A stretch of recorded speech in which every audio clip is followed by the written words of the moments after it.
Bienvenue sur DMG TV, les histoires mystiques. Tu es nouveau sur la page, n'oublie pas de t'abonner, de laisser un commentaire, de liker et de partager. Tu veux nous conter une histoire? Il y a un numéro à l'écran, un numéro WhatsApp. Envoie ton histoire au plus 237 655 81 90 17 et on va jouer ici sur YouTube ou sur Facebook ou sur TikTok. On poste tous les jours sur YouTube à 12h00, donc je t'invite à liker la vidéo, à commenter, à partager. Dis-moi d'où tu regardes la vidéo en commentaire, même si c'est la 5e, 10e fois que tu dis ça. Continue, voilà. Donc laissez un commentaire d'où vous regardez la vidéo et précisez les histoires qui vous ont marqué. Et donc, je vais vous demander d'encourager tout le monde. Encourager tout le monde, tout ce qui raconte là. Merci pour l'histoire telle, merci pour l'histoire numéro 8, merci pour l'histoire H3, vraiment bien raconté. Tu pouvais faire comme ça mieux. Conseil, donnez vos impressions en commentaire sans toutefois juger. Voilà. Donc, likons la vidéo s'il vous plaît. On passe à la première histoire. Bonjour DNG. J'espère que vous allez bien. De mon côté, ça va par la grâce de Dieu. Et comme j'avais dit, j'ai une petite histoire à raconter. Bien, qui s'est produite en Côte d'Ivoire, à Abidjan. C'est que c'était vers les années 2018-2019, par là. Bon, nous sommes dans un quartier. Nous étions dans un quartier, puisque je ne suis plus là. Nous étions dans un quartier de la ville d'Abidjan. Un quartier où presque tous ceux qui y habitaient se connaissaient. Les parents comme les enfants, puisque ils travaillaient tous presque dans la même entreprise. Donc ça faisait que c'était comme une famille. Et nous avons grandi tous là-bas. Donc ça faisait que les générations se connaissaient presque tout. Donc, à partir d'un moment, les jeunes, à partir de 18 ans, commencent à marcher avec les grands, tout ça, avec les plus âgés, tout ça. Donc, à un moment, on panachait puisque déjà, nous étions un peu tous grands. Et moi, par contre, lorsque je dors, j'ai l'habitude de faire des songes jour et nuit. J'ai l'habitude de faire des songes par-ci par-là, rêves par-ci par-là. Donc, ça m'embêtait un peu parfois, puisque parfois ce sont des cauchemars et qui se réalisent quand on explique à d'autres personnes après. Parfois aussi, ce sont des bons qui se réalisent. Donc, ça faisait que moi, ça m'embêtait. Ça faisait que des fois, même, je suis obligé de sortir pour aller peut-être prendre quelque chose, toujours à chaque fois pour boire au moins quelques bières et puis bon, dormir profondément. Le matin, je suis là. Donc, il y avait une famille dans notre quartier où il y avait une dame qui était, je sais pas si c'est traduit praticienne, mais quoi, bien combien, mais quoi. Il y a des femmes qui s'habillent en blanc pour soigner les gens qui sont malades, les gens qui ont lancé des sorts et autres. Qui font aussi des trucs pour certaines personnes qui veulent avoir des choses. Donc il y avait une femme qui était dans notre quartier qui le faisait, mais qui avait des enfants avec qui on se promenait, on jouait. On avait l'habitude de... Et donc, elle avait parmi ses enfants, il y a un qu'elle aimait le plus, à qui elle envoyait pour pouvoir laver les gens qui venaient consulter, pour pouvoir faire des cérémonies, partir au bord de la plage avec... Donc, elle l'aimait beaucoup. En tout cas, c'est lui toujours crié son nom pour l'appeler. Donc, c'est lui qui venait œuvrer avec elle. Et donc, c'était comme ça jusqu'à ce que, en plus, il a eu un problème de terrain dans le quartier où l'État avait pris des résolutions pour pouvoir, puisqu'on devait casser pour agrandir quoi, la route ou quoi. Donc, ça fait qu'eux, ils étaient un peu touchés. Et donc, ils ont déménagé pour aller un peu dans un autre quartier, un peu loin d'où ils habitaient. Et donc, comme les jeunes étaient déjà au quartier, on a grandi tout ça. Donc, eux, ils ne se sentaient pas dans le quartier là-bas. Ils venaient toujours, soit passer la journée ou bien faire 2 jours, ils restent chez un ami et puis bon. Et d'abord, celui à qui elle aimait envoyer, pour pouvoir aller faire les cérémonies et autres, celui qu'elle aimait envoyer était quelqu'un de très simple, qui aimait pas la bagarre, qui aimait beaucoup rigoler, qui aimait bon. Maintenant, nous, dans la jeunesse, on avait l'habitude de jouer aux jeux hasard, aux jeux en argent, 4, entre nous. Chaque jour, c'était notre quotidien, même presque. Bon, on jouait pour se distraire, en tout cas, c'est comme ça qu'on passait presque toutes nos journées. À part ça, peut-être des petites activités, mais c'est ainsi qu'on passait les journées. Mais lorsqu'on jouait parfois, le jeune en question, il peut être en train de soit gagner ou bien quoi, il a l'argent devant lui. Et tout d'un coup, il commence à parler tout seul, il raconte des choses, il raconte des trucs, comme si c'était un esprit qui le fatiguait. Même s'il a l'argent dans sa main, il peut lui laisser tout tomber. Et pendant ce temps, les autres prennent, bon, en prend même, en ramasse, en met dans la poche, chacun, avant que ces esprits vont revenir. En lui, là, il est déjà parti. Donc, ça se passait toujours comme ça. Donc, nous, on le connaissait comme ça déjà. Donc, bon, d'autres prenaient pour l'amusement, prenaient pour rire, pour rigoler, pour pouvoir se moquer un peu. Bon, c'était ça. Un jour, il était là, dans la journée, il a passé la journée au quartier. Et bon, il a décidé de venir dormir avec moi, passer la nuit, et puis le lendemain, soit il va rentrer chez lui, puisque nous ne sommes plus dans le même quartier maintenant. Et dans la nuit, pendant qu'il dormait, aux environs de 2 heures du matin, 1 heure, 2 heures du matin par là, il était en train de pleurer. Il pleurait. Il pleurait fortement même. Je le voyais en train de pleurer. Excusez-moi. Donc, ça m'a paru quand même bizarre qu'il est en train de pleurer. Il dit, mais il pleure pourquoi? Qu'est-ce qui se passe réellement? Parce qu'il a senti une souffrance au fond de lui. Donc, il dit, bon, comme c'est comme ça, il n'y a pas de problème. Il regardait tout juste. Il avait une petite Bible là, que je me promenais très souvent avec, l'Ancien Testament. Et puis, il a commencé à lire des psaumes. Il a commencé à prier. J'ai commencé à prier. Et quand il a commencé à prier, quelques temps après, il s'est endormi tout simplement. Calmement, sans plus parler. Et quelques temps après, 30 minutes à 15 minutes après, j'ai vu sa mère dans la maison. Elle est rentrée dans la maison. Donc, lorsqu'elle est rentrée, ça m'a effrayé. Il dit, mais toi, tu fais quoi ici? Elle me dit, elle est venue chercher son fils. Elle est venue chercher son fils. Donc, en même temps qu'elle a commencé à prier net, elle dit, non, c'est bon. C'est bon qu'elle n'a pas affaire à moi, qu'elle est venue chercher juste son fils. Dès qu'elle prononce le nom de Jésus net, elle recule. Dès qu'elle prononce, jusqu'à elle est venue se mettre devant la porte, elle est sortie, mais elle est venue se mettre devant la porte. Et devant la porte, elle attendait toujours.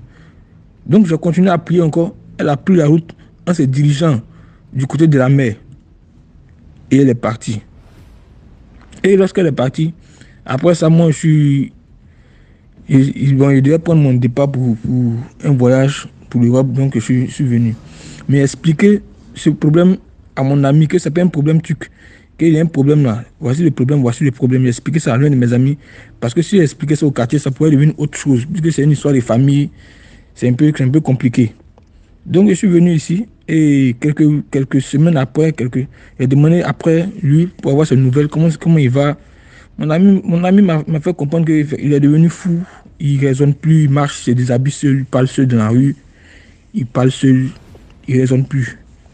Qu'il parle seul, il se promène nu. Mais il quitte de chez lui là-bas, dans la nuit, jusqu'à arriver dans le quartier où nous sommes. Mais lorsqu'il marche, personne ne peut l'arrêter. Lorsqu'il quitte dans la nuit, il va seul, il revient seul. Mais personne ne peut se mettre devant lui. Personne ne peut se mettre jusqu'à... Même quels que soient ceux qui sont là. Personne. Qu'il y a une force qui détient, qui quitte pour venir. Donc c'était un peu ça l'histoire.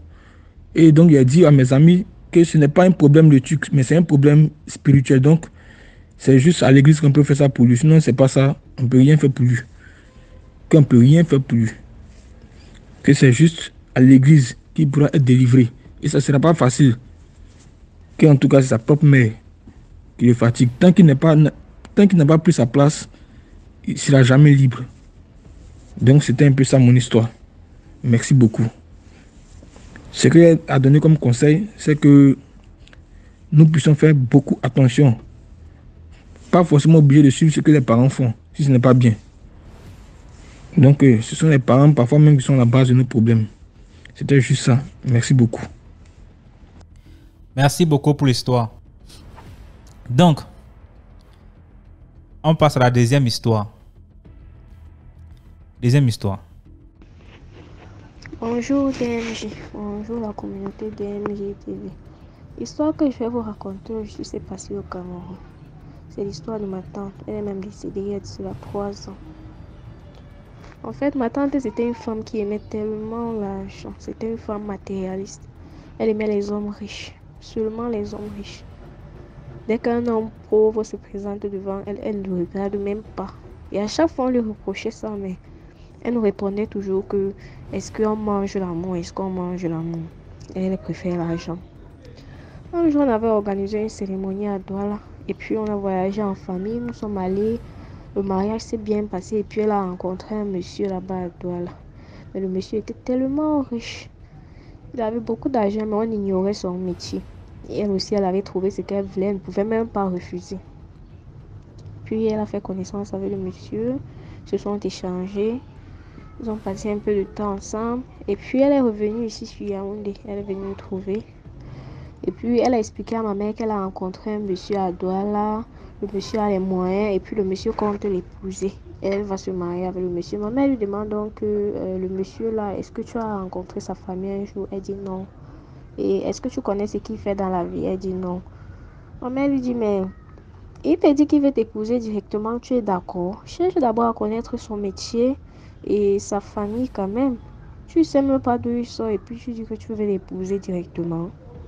Elle dit à ma mère que elle, c'est son problème. Est-ce qu'elle aime même le monsieur là? Elle ne l'aime pas. Elle, c'est l'argent qu'elle veut. Même s'il décide de venir l'épouser seule sans sa famille, elle s'en fout. Et même son travail, elle n'a rien à faire avec. Elle, c'est juste l'argent qu'elle veut. Ma mère dit ok. Comme c'est la grande soeur, ma mère ne pouvait même pas trop parler. Mais elle la laisse alors voyager, partent au village avec le monsieur. Même la famille était contre ce mariage parce que le monsieur était venu seul demander sa main. Il n'était même pas venu avec un parent. Personne n'était d'accord, mais elle s'entêtait parce qu'elle avait l'argent. On lui parlait, elle ne comprenait pas parce que elle, tout pour elle, c'était seulement l'argent qu'elle voyait et rien d'autre. Le mariage s'est donc bien passé. Elle est allée vivre avec le monsieur à Douala. Après 1 mois de mariage, elle vient trouver ma mère ici. Et elle avait même changé quand elle était devenue maigre, noire. Elle avait même vieilli, elle était devenue moche. Tu sens que là où elle était, là, ça n'allait même pas. Elle souffrait tellement. Puis qu'elle est arrivée, ma mère lui demande que, mais c'est quoi? 1 mois de mariage seulement, tu changes complètement comme ça. Alors que tu dis que tu es mariée à un homme riche. Qu'est-ce qui ne va pas? Ou tu es tombée malade depuis que tu es allée? Ou bien ton mari... Si tu te fais souffrir, tu nous dis. Elle ne parle pas. Après 3 jours, ma mère elle pose encore la même question. C'est là où elle explique à ma mère que depuis qu'elle est mariée, chaque soir, quand le monsieur veut lui faire l'amour, il se transforme en monstre. Donc, il se transforme en monstre qu'elle n'a même jamais vu dans sa vie, qu'elle ne sait même pas comment expliquer le monstre là. Un monstre tellement moche et qui fait peur. Pour lui faire l'amour, le monsieur se transformait comme ça tous les soirs. Et quand elle voulait se plaindre, elle lui dit que si tu parles, tu meurs. Elle disait ça. Puis elle avait supporté pendant 1 mois et puis ça l'avait dépassé. Puis elle était même tombée malade. Quand elle est arrivée, elle a raconté à ma mère et puis elle est tombée malade. On l'a amenée à l'hôpital. Puis on avait détecté certaines infections sur elle, le sida et autres. Puis ma mère lui dit que, mais avant de te marier, tu n'as même pas fait le test de dépistage avec ton mari. Elle dit non. Et puis ma mère dit ok. Maintenant tu vas faire comment? Elle dit que elle va quitter le mariage parce qu'elle ne peut pas. que depuis qu'elle est arrivée, même elle ne connaît même pas le travail du monsieur. Il ne part jamais au travail, il a toujours l'argent. Et chaque soir, il se transforme en monstre pour lui faire l'amour, elle ne peut pas. Et apparemment, le monsieur l'a même dit que si elle décide de parler seulement de ça à quelqu'un un jour, elle va mourir. Comme elle était venue, elle a parlé. Elle est rentrée au village. Comme ça n'allait pas, on l'a amenée à l'hôpital, ça n'allait pas, elle est rentrée au village pour faire les traitements traditionnels. Ça n'allait toujours pas et puis elle est morte, DMJ. Elle est morte comme ça. Et on n'a plus jamais revu son mari. On allait chercher son mari à Douala, même la maison dans laquelle elle habitait. On n'avait même plus trouvé le monsieur jusqu'aujourd'hui.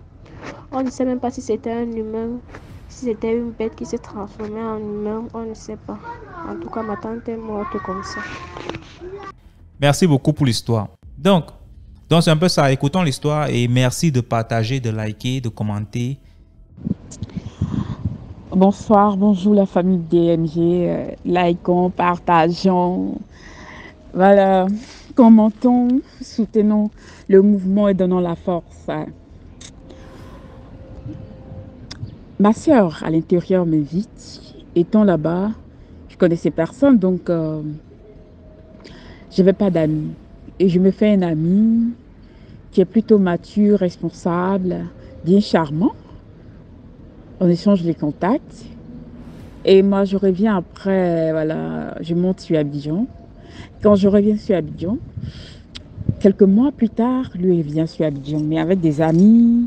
Il est dans plusieurs petits business. C'est quelqu'un qui est un brave battant.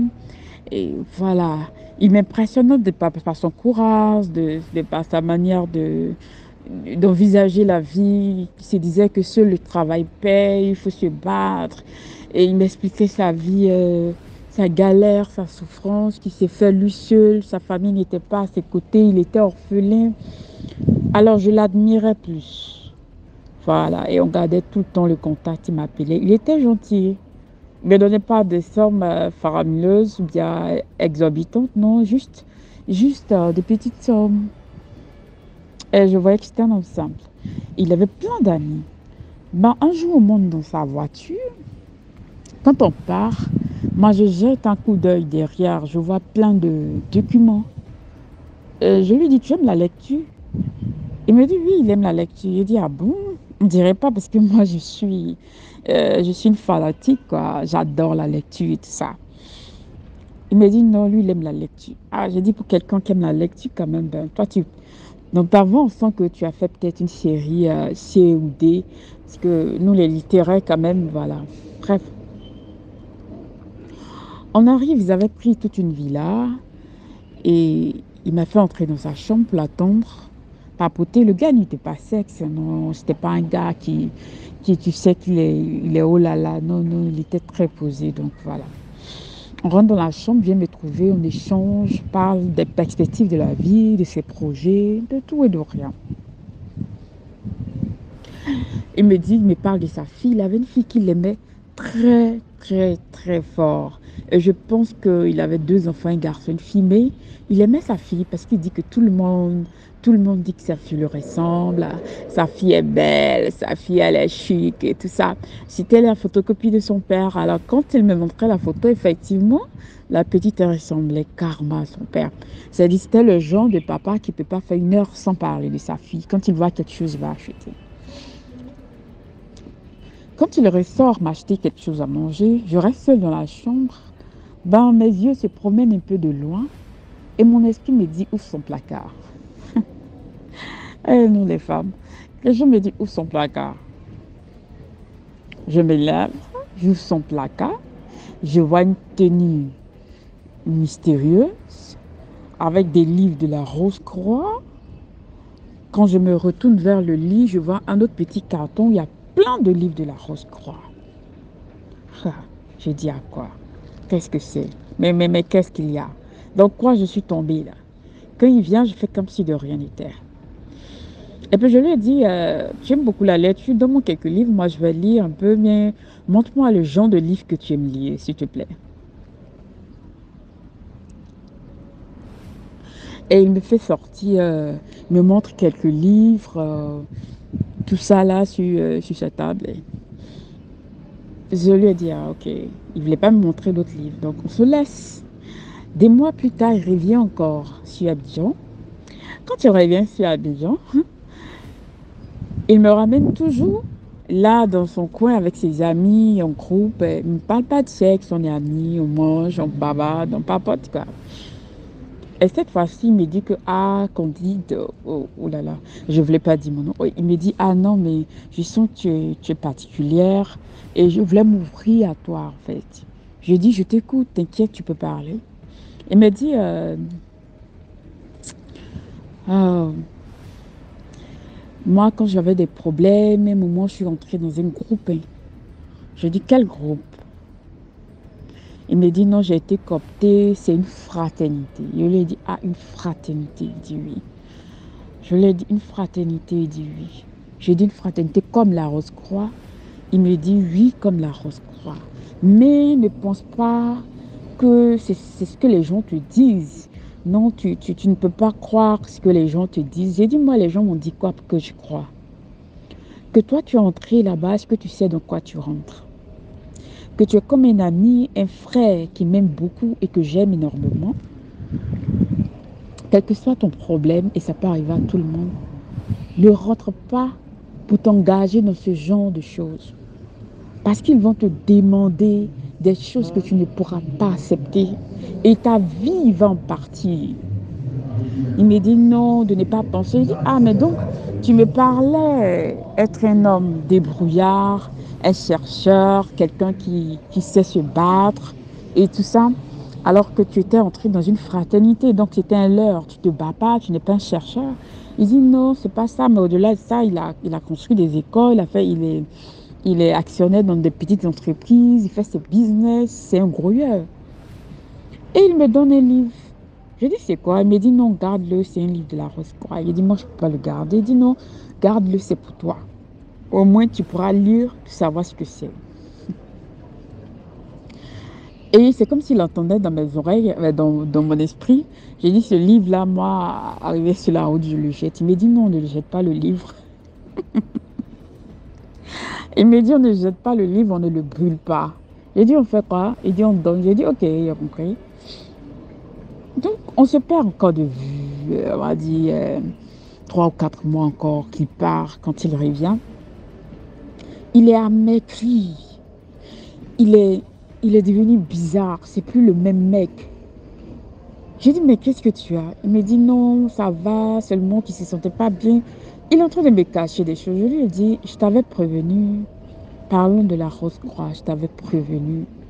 Moi, j'ai beaucoup de contacts qui sont dans des loges. Et je sais que la Rose-Croix, c'est délicat. C'est délicat. Donc, si tu es rentré là-dedans, je te dis, après, ils vont te demander ta famille, tu ne croyais pas, ou c'est toi qui vont prendre. Il dit non, comme dit, il y a un problème. Ma fille que je te parlais là, elle est décédée. Elle est décédée. Elle est décédée comment? Il pleure. Il pleure. Vous voyez quelqu'un qui pleure et puis qui se reproche quelque chose, qui pleure avec amertume, qui pleure, il se jette dans ma poitrine, il pleure. Je lui ai dit, tu as donné ta fille. Il me dit, non, c'est sa mère qui l'a tuée en sorcellerie. Il dit, non, tu as donné ta fille. Tu as donné ta fille. Tu as donné ta fille, ta lumière, celle qui allait te soutenir quand tu allais devenir vieux, celle qui allait laver ton dos, tu l'as donnée. Il dit qu'on dit, oui, j'ai fait ça. Il dit, tu as fait ça? Il dit, oui. Il dit, ok. J'ai compris. Ben là, tout de suite, je ne lui dis pas que moi, je me retire de lui. Hein. Non. Je ne lui dis pas que je me retire de lui, non. Après, il essaie de me faire comprendre que ça va. Mais le gars, il est entre la folie, la maladie, la mort et la vie. Après, j'ai coupé les liens avec lui, carrément. Je l'ai bloqué. Je ne sais pas s'il est en vie ou il n'est pas. Ben, la morale de l'histoire, c'est laquelle? Déjà, nous les femmes, il ne faut pas qu'on se presse d'avoir des rapports avec des inconnus qu'on rencontre. Même si ces inconnus nous semblent être presque parfaits ou notre genre, il faudrait qu'on prenne le temps. Parce que plus tu prends le temps, si c'est une bonne personne, tu sauras. Si c'est une mauvaise personne, elle va se dévoiler. Comprenez? Et plus de deux, quelles que soient nos difficultés qu'on a, si on doit demander, si on doit quémander, si on doit travailler fort, si on doit faire quelque chose qui est noble, il faut que nous le fassions pour avoir un peu de quoi manger, mais sans forcément aimer la grandeur.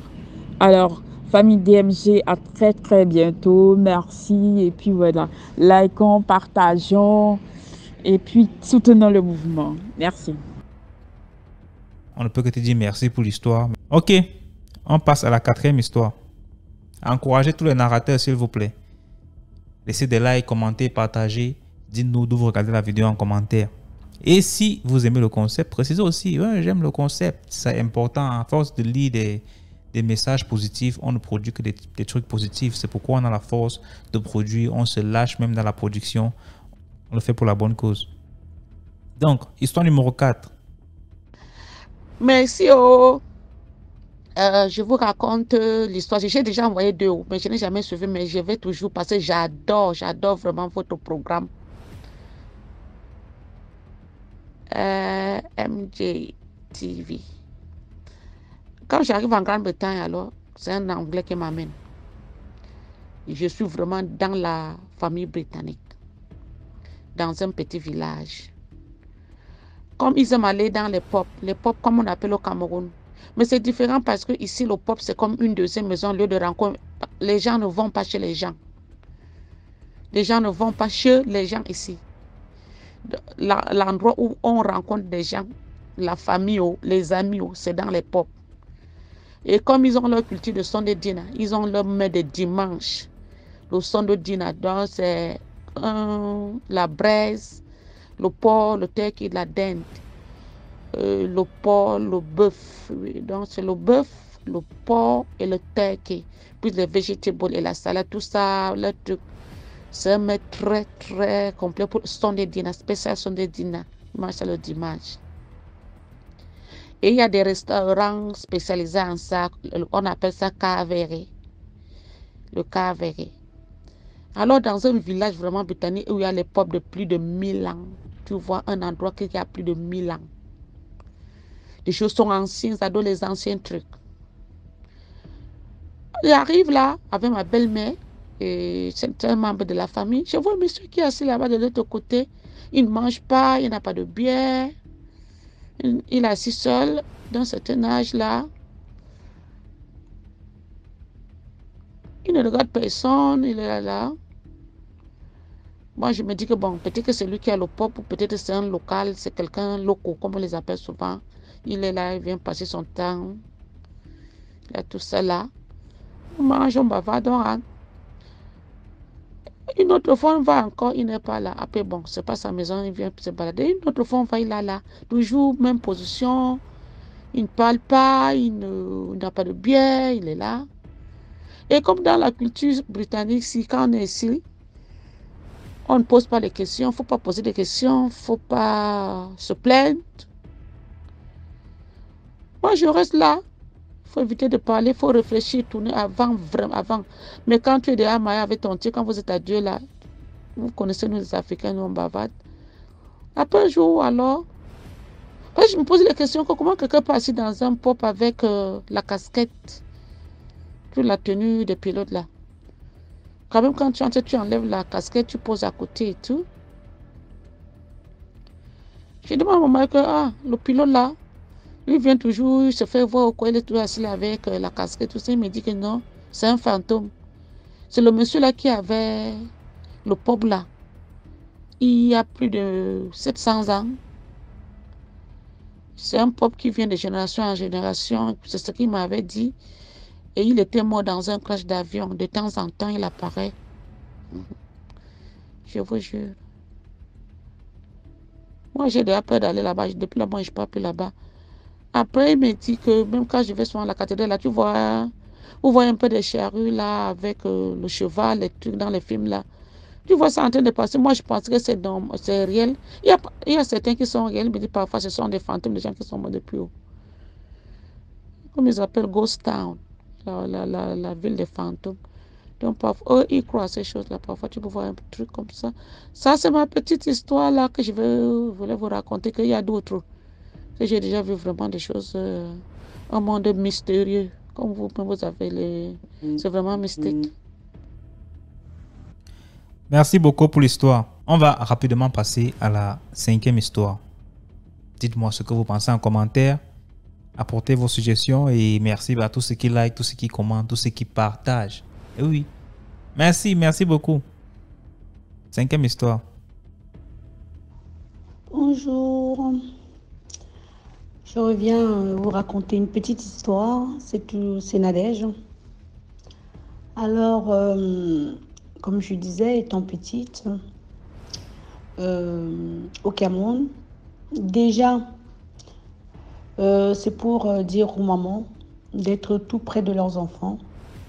Même si tu n'as pas de quoi nourrir tes enfants, juste le petit peu que tu as pour partager, pour manger. Parce que moi, je vais dire par la grâce peut-être que l'ange de maman, de ma mère, quoi. Parce que moi, j'ai pas connu ma mère, pour dire. Donc j'ai été, comment dire, élevée par les grandes sœurs de maman. Les grandes sœurs. Donc de gauche à droite, c'était comme ça parce que bon, pour eux, j'étais le seul souvenir de leur sœur. Donc il fait en sorte que je me baladais un peu de partout. Et je me rappelle une fois, parce qu'à chaque fois je pose souvent les questions à ma mère adoptive, je lui dis mais des fois c'est comme si c'était des rêves ou machin. Après je me dis non, peut-être que c'est pas des rêves.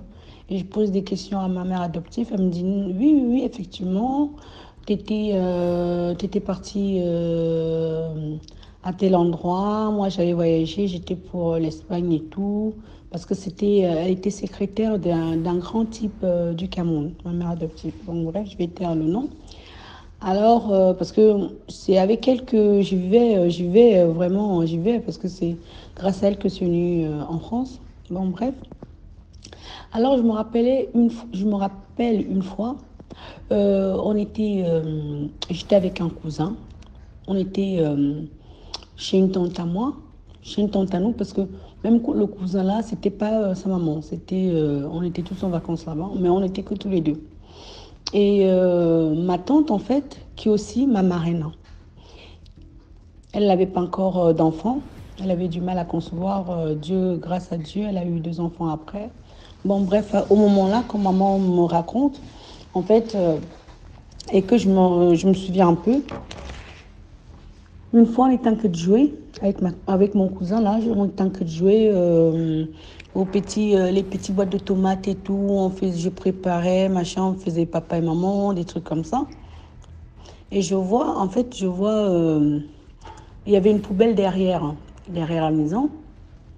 Je vois un serpent. Moi, j'avais vu le serpent. Mon cousin qui court, il va ramasser. Et quand il ramasse le tuyau. Mais moi, j'ai bien vu le serpent. Parce que ça me rappelle, parce que apparemment, mon cousin, là, c'est depuis ce jour-là qu'il n'avait plus toute sa tête, jusqu'à présent. Il est un peu bizarre, ça veut dire qu'il reste un moment, il commence à... En fait, vous racontez des histoires et vous êtes là, vous racontez des histoires, il est à une autre planète, quoi. Il te raconte un truc 10 fois ou... parce que c'est mes revenus, parce que à chaque fois, apparemment, quand on l'amène dans les trucs de prière ou voilà, il commence à trembler, commence à parler, il y a des gens qui parlent sur lui, machin, des trucs comme ça. Et à chaque fois, on dit qu'il a un serpent. Il a un serpent. Et quand j'entendais souvent ça, et c'est m'est revenu, je me suis dit, mais est-ce que une fois j'étais avec Papy, parce que son surnom c'est Papy, est-ce que Papy et moi, on a passé les vacances chez Tata Justine, une fois, machin. Et ma mère adoptive me dit oui. Et c'est là que je me rappelle et que je raconte l'histoire à ma mère adoptive. Je dis, mais une fois, en fait, je jouais avec et moi, j'ai vu un serpent et papy, il allait ramasser le serpent. Et quand il a ramassé le serpent, c'était le tueux.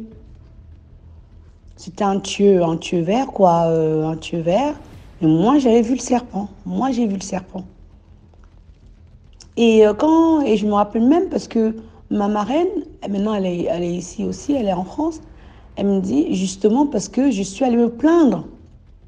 Je suis allée me plaindre en disant que papy a ramassé le serpent et quand eux ils ont vu le tuer. Ils disent que ma marraine dit que c'est même à partir de ce moment-là que papy était devenu bizarre.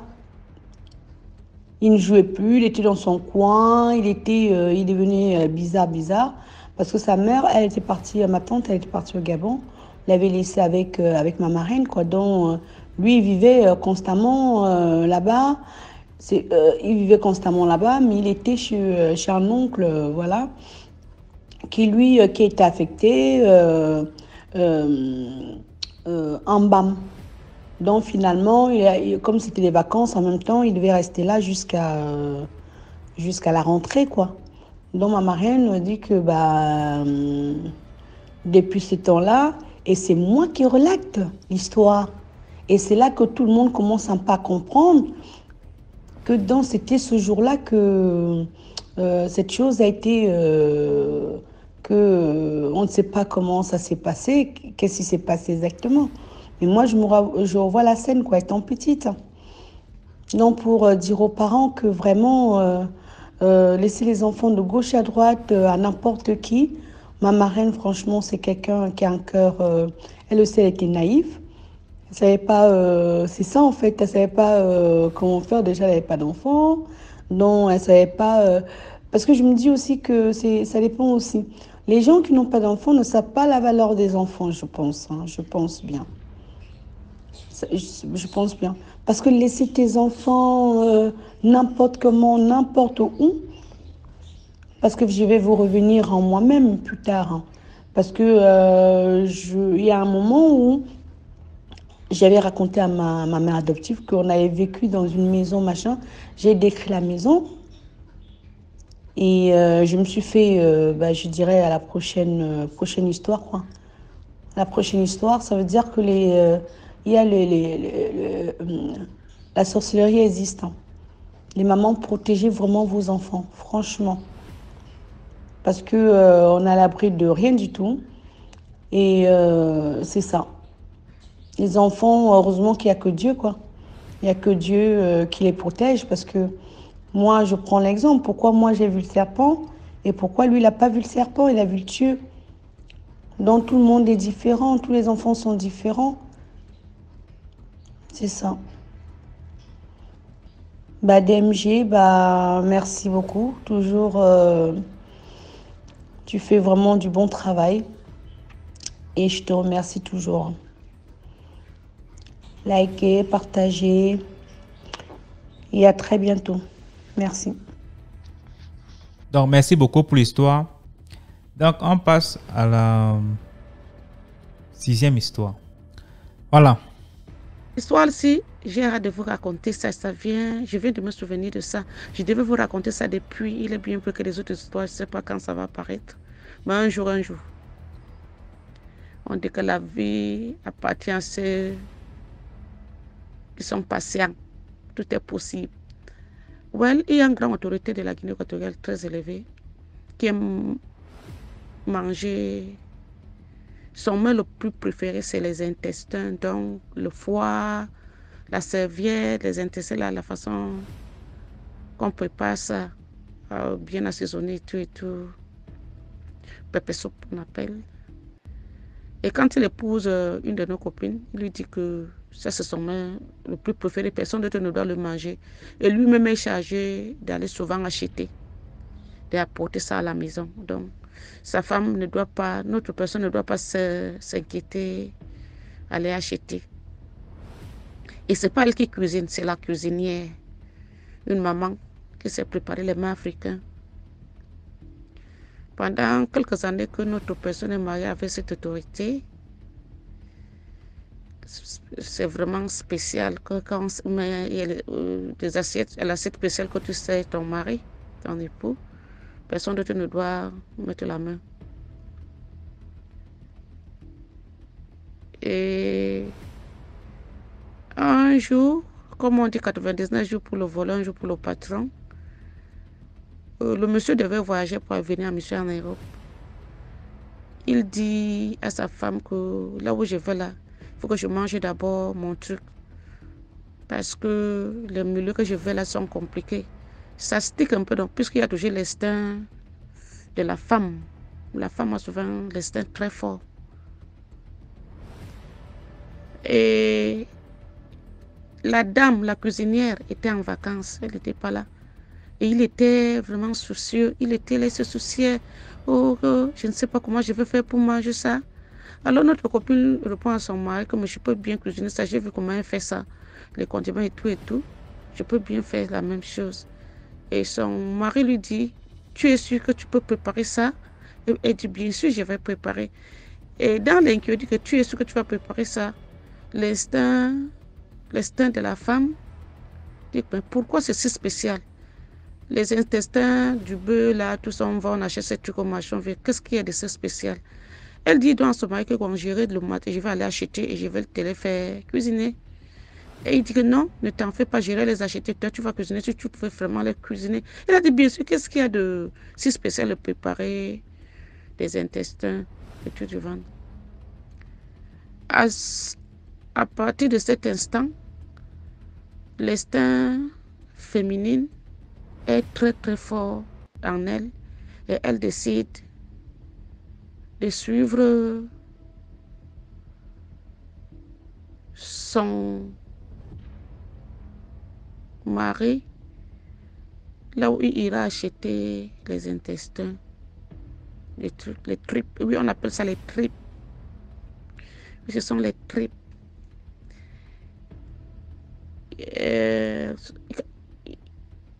Elle décide de filer son mari. Elle voit son mari rouler, il arrive à l'hôpital. Il va garer derrière à l'hôpital l'hôpital, je ne vais pas donner le nom.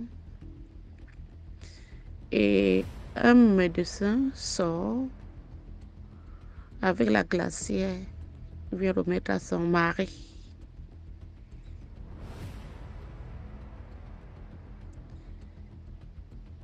Il conduit, rentre à la maison avec la glacière.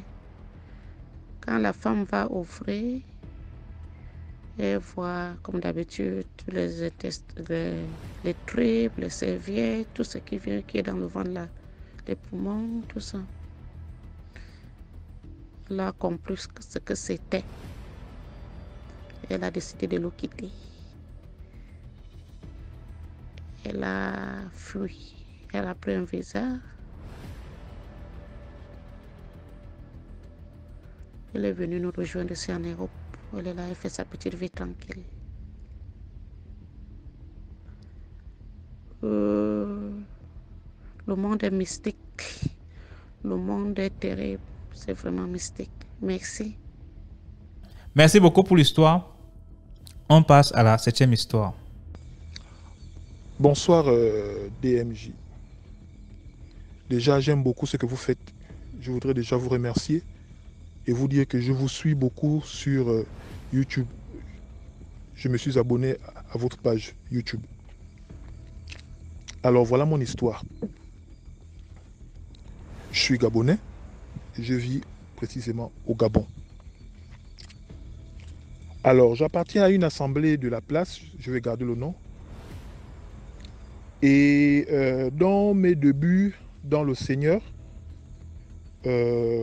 voilà un bon matin, j'ai pris la décision d'aller rejoindre un frère qui dormait à l'église, un permanent au fait.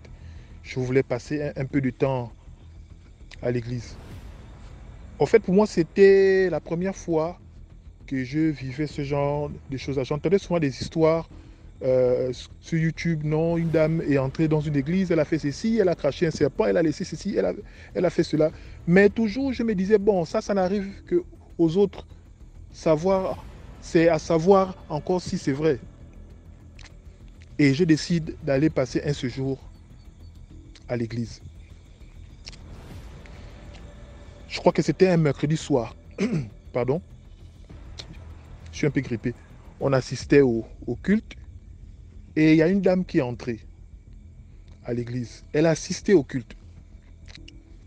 Je crois que ce soir-là, ce mercredi-là, le culte était terminé à, on va dire quoi, dans les 20h45 ou trop 21h.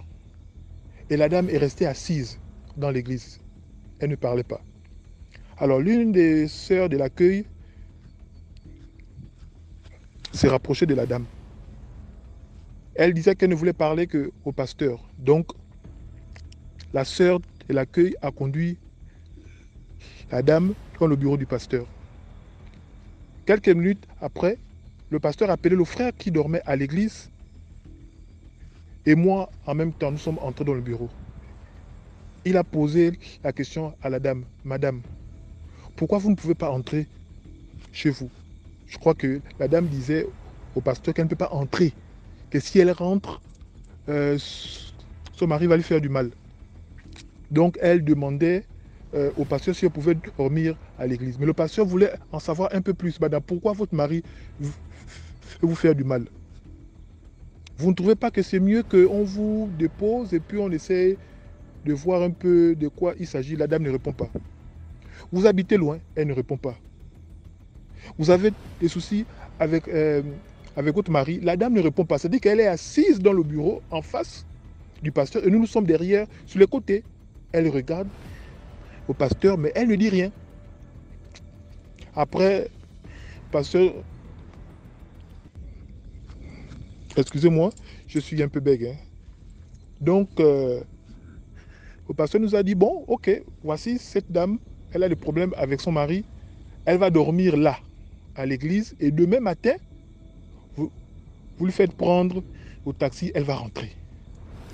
Déjà, je trouvais ça un peu louche. Une dame à qui on pose des questions, elle ne répond pas. Je trouvais ça un peu louche. Le pasteur est sorti du bureau, il a démarré son véhicule, il est parti. Il nous a remis, je crois, quelques sous, je crois 10 000 francs pour acheter à manger à la dame. La dame est sortie du bureau, elle s'est assise dans un coin de l'église. Et puis on était là, on discutait un peu avec le frère, bon, est-ce qu'on achète à manger, tout. Pour moi, je n'avais pas encore vécu ce genre d'expérience-là, dormir à l'église, machin autre. C'était une première fois. On se rapproche de la dame. Madame, on vous prend quelque chose à manger? Elle dit non. J'ai déjà... qu'est-ce que je vais même dire? Voilà. Elle nous a répondu non. J'ai déjà apporté à manger. Elle a fait sortir de son sac à main un plat, un tipoy. Je ne sais pas si on appelle ça comme ça. Un plat, voilà. Il y avait de la nourriture à l'intérieur.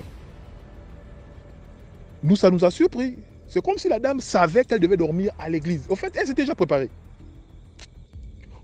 On demande à la dame, on vous prend un peu d'eau à boire, une bouteille d'eau minérale. Elle fait sortir sa bouteille d'eau minérale du sac. Elle dit, j'ai déjà ma bouteille d'eau. On a dit, ok, d'accord. Nous sommes sortis avec le frère. On lui a laissé seul. Pendant qu'on tourne le dos pour ouvrir la porte de l'église, aller chez le boutiquier, à côté prendre un jus, histoire de mettre quelque chose dans le ventre avant de dormir. On se retourne, la dame se lève. Elle va s'asseoir sur l'estrade et elle s'apprête à manger. On se déplace, dit non, madame, désolé, on ne mange pas ici. Si vous voulez manger, mettez-vous à l'aise, il y a une salle à côté. Elle dit non, il faut que je mange là. On dit madame, vous ne pouvez pas manger là. Non, il faut que je mange. On dit madame, vous ne pouvez pas manger là. Ici, c'est le lieu où on invite les orateurs pour prêcher, on ne mange pas là. Ah, ok, d'accord. Elle s'est déplacée, elle a changé de place. On sort. Lorsqu'on sort, on se met à parler dehors. Et puis, il y a quelque chose qui attire votre attention. Je dis au frère, ah, frère, excuse-moi, mais moi, j'ai comme l'impression que depuis que la dame là est arrivée là, sincèrement, je me sens mal, en fait. Je me sens très mal. Et puis, pour mettre une parenthèse, moi, déjà, depuis mon jeune âge, au fait, j'ai des, on va dire quoi, des réactions. Au fait, mon corps réagit toujours lorsqu'il y a quelque chose anormal, que ce soit dans une maison ou bien quelque chose qui se manifeste dans le corps de quelqu'un. Mon corps réagit toujours. Il y a des signes. Et lorsque ces signes-là apparaissent au fond de moi,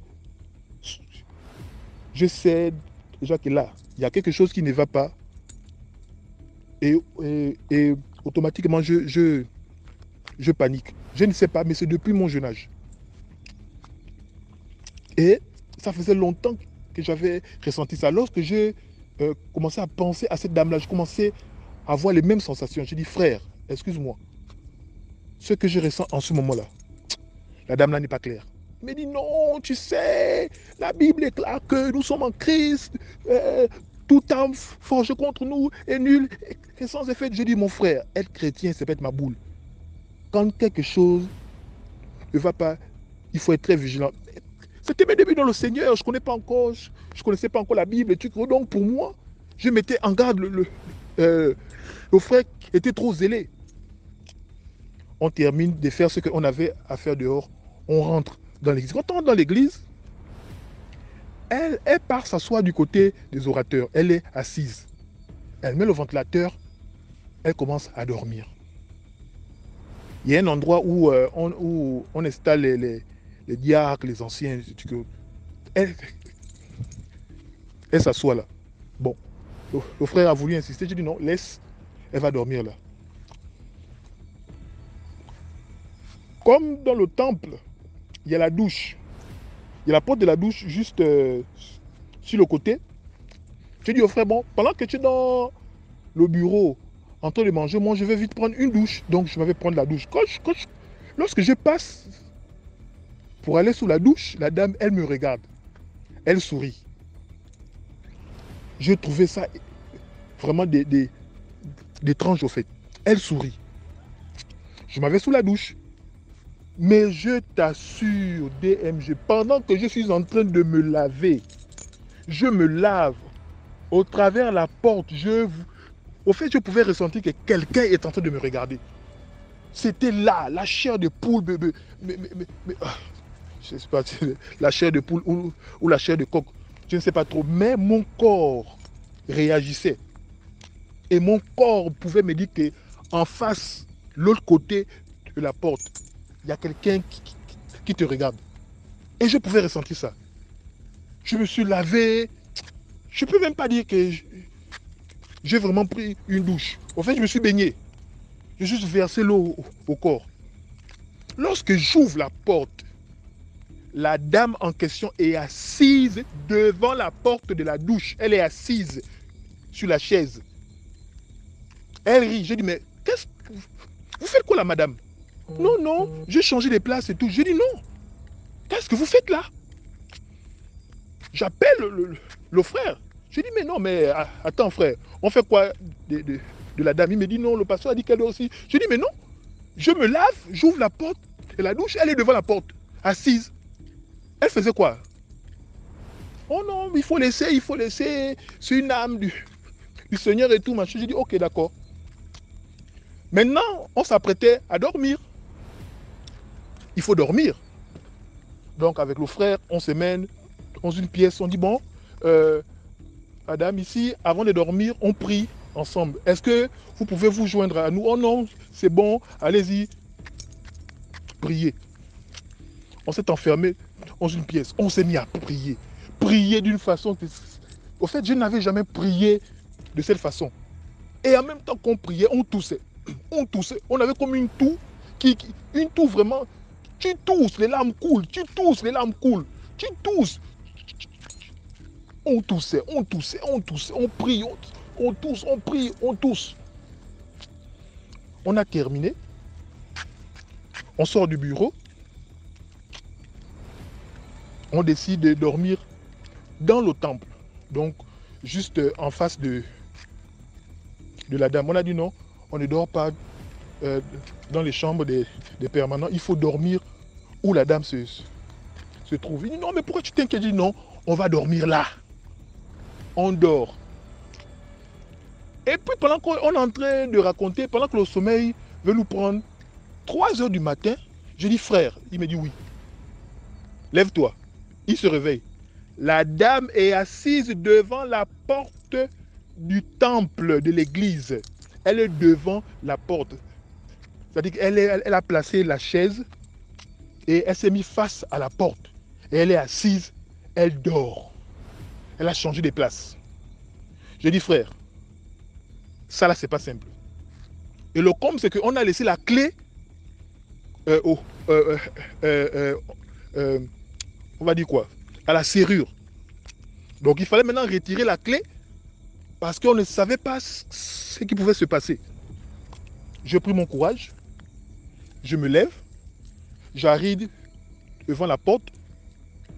Ce que j'ai trouvé de bizarre et d'incroyable, c'est que je retirais la clé de la serrure avec une légèreté, Au fait, je n'ai pas fait de bruit. Je retirais la clé. Retirer la clé doucement. Retirer la clé doucement. Retirer la clé doucement. Retirer. Lorsque la clé on va dire quoi, est quittée de la serrure, la dame a sauté de la chaise comme si on avait...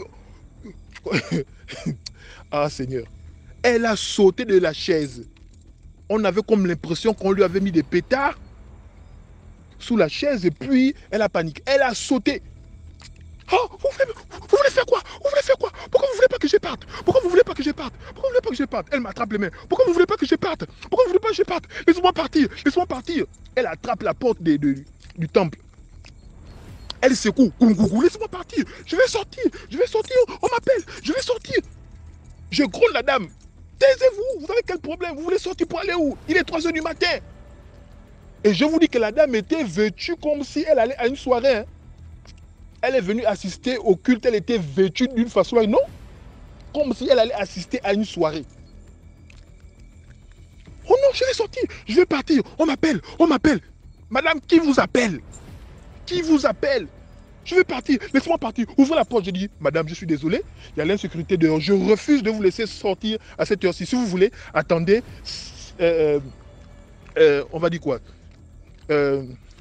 Au petit matin, je vous laisse partir.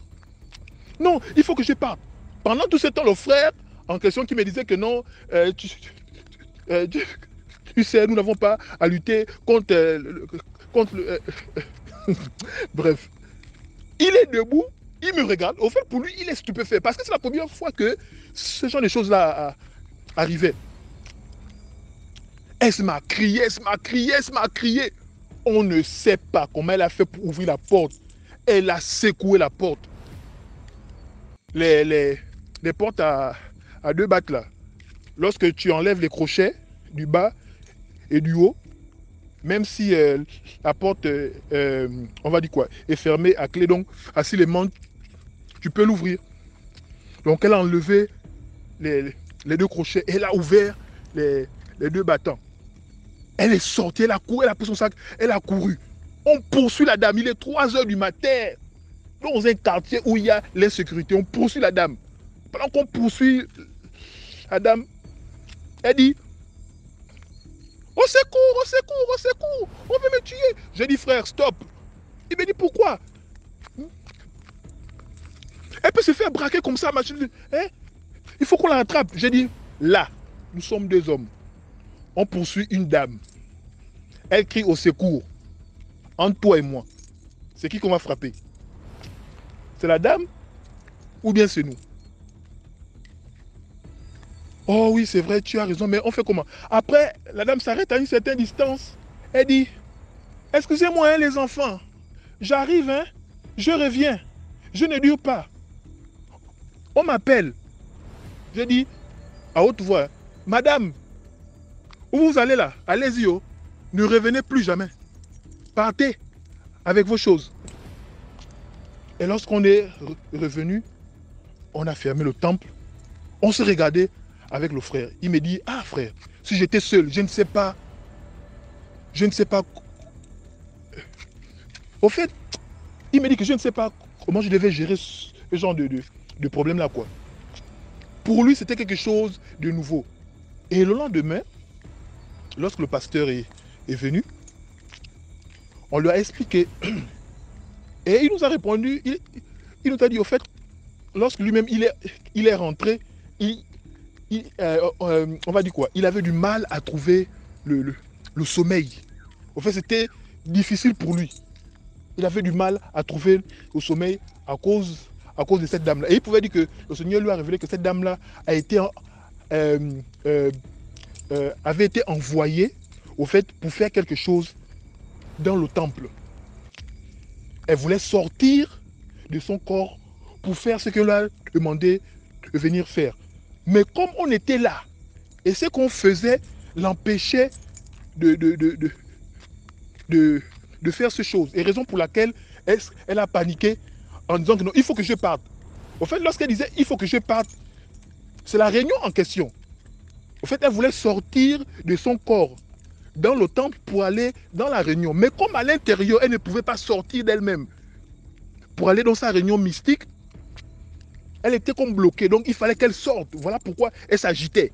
Parce qu'elle était déjà en retard. Et il nous a expliqué ça, raison pour laquelle elle voulait sortir. Parce que de l'intérieur, elle ne pouvait pas sortir pour aller dans sa réunion mystique. Au fait, c'était à l'intérieur que la réunion devait se faire. Raison pour laquelle on lui a envoyé ici. Mais à cause de Dieu, ces plans ont échoué. Voilà, c'est juste la petite histoire. Et puis pour exhorter mes frères et sœurs d'être toujours en prière, peu importe tes débuts dans le Seigneur, peu importe si tu es pasteur ou chrétien ou bien on m'appelle certaines personnes bébé converti. Si tu pries avec foi, ce que Dieu cherche, c'est pas que tu aies 5 ans dans le Seigneur, 4 ans dans le Seigneur, 8 ans dans le... Non! La foi que tu dégages là peut déjà chasser un certain nombre d'esprits en fait. C'est juste cette exhortation que je voulais partager avec mes frères. L'expérience que j'ai eue il y a quelques années en arrière. Merci encore DMJ et bonne soirée. Merci beaucoup pour l'histoire. Et c'est là qu'on se sépare. Merci pour tout ce que vous faites pour la page, tous ceux qui commandent, même ceux qui viennent regarder sans liker là. Merci de laisser quand même une vue. Merci à ceux qui partagent, ceux qui commandent, ceux qui like. Voilà, on se prend demain 12 h pour une nouvelle vidéo. Et n'arrêtez pas de suivre Facebook, YouTube, TikTok pour les directs et tout et tout. Donc on est ensemble.